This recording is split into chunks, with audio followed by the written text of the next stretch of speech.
Leaders around the globe are blasting President Trump's decision to pull out of the Paris Accord. The Vatican called it a disaster for the planet. Nearly 200 countries backed the agreement. The United States is now one of just three, as we reported, that have rejected it. Syria and Nicaragua are the others. Nicaragua believes it doesn't go far enough to help the planet, which is why they rejected it. Lots to discuss with Fareed Zakaria, host of Fareed Zakaria GPS, and retired Rear Admiral John Kirby, CNN's military and diplomatic analyst. Fareed, you said earlier in the day, and I want to get the quote right, you said that the U.S. resigned as the leader of the free world. Do you really think it's that severe?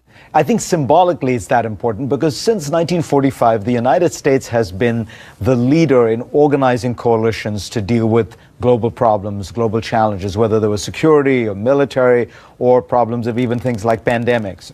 So for the United States to take this signature achievement that took years and years to do and finally got India and China into the tent. You know, that was always the big problem with climate change. You couldn't get the new polluters to agree to get in, India and China. Everybody came into the tent, 193, 194 countries, and the United States pulls out.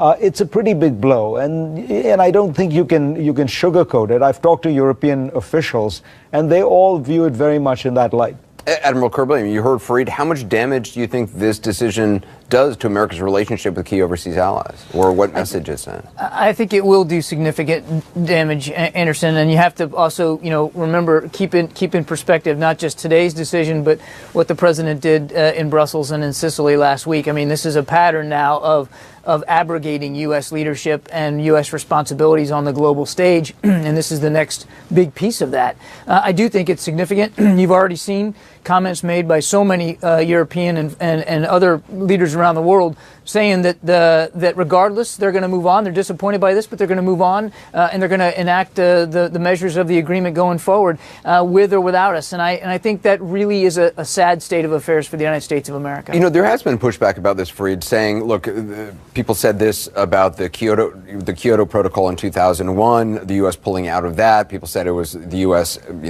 abdicating leadership, and yet there wasn't much fallout from that decision. Well, look, in any one of these cases, you can point to the fact that the world is not going to end.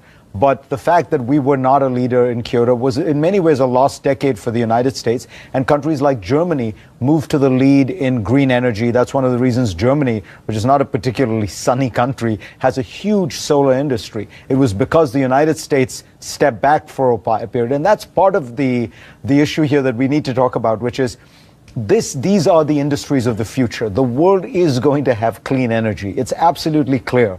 And the fact that we don't want to own it, we don't want to dominate it, is sad. And Admiral Kirby, just more broadly, we're only 4 months into the president's term.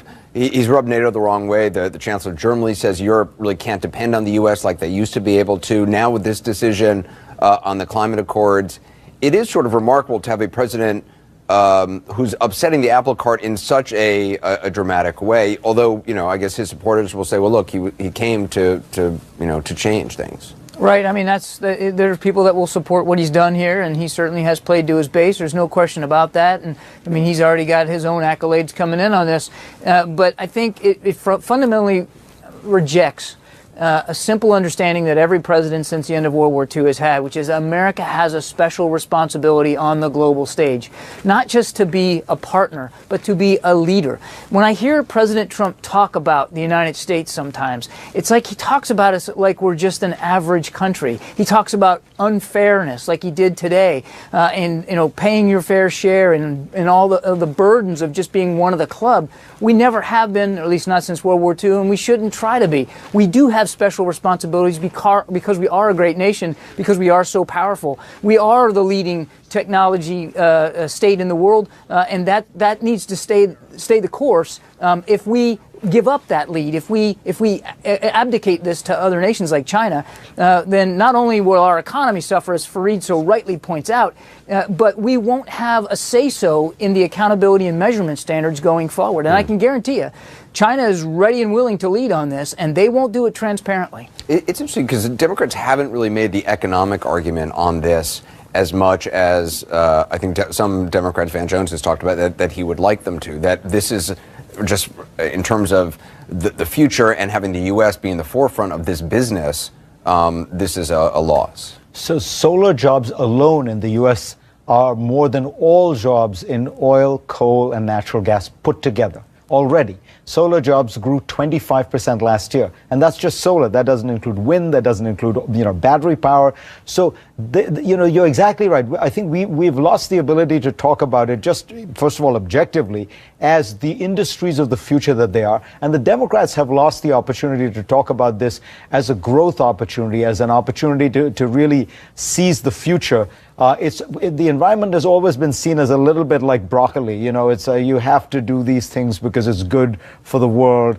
That's not it. The point is, the reason China wants to go there, the reason India is embracing it, the Prime Minister of India said it would be criminal to withdraw from the Paris Accords, because they all see this. They understand they need clean energy for the future. And in a way, if we could be that country, it disempowers the Middle East. It disempowers Russia. It disempowers Venezuela. If you think about it, most of the bad actors in the world are fueled by oil and oil money.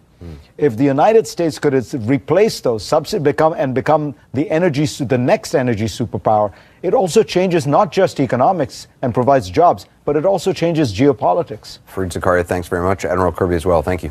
Thank you. Well, just ahead tonight, Democrats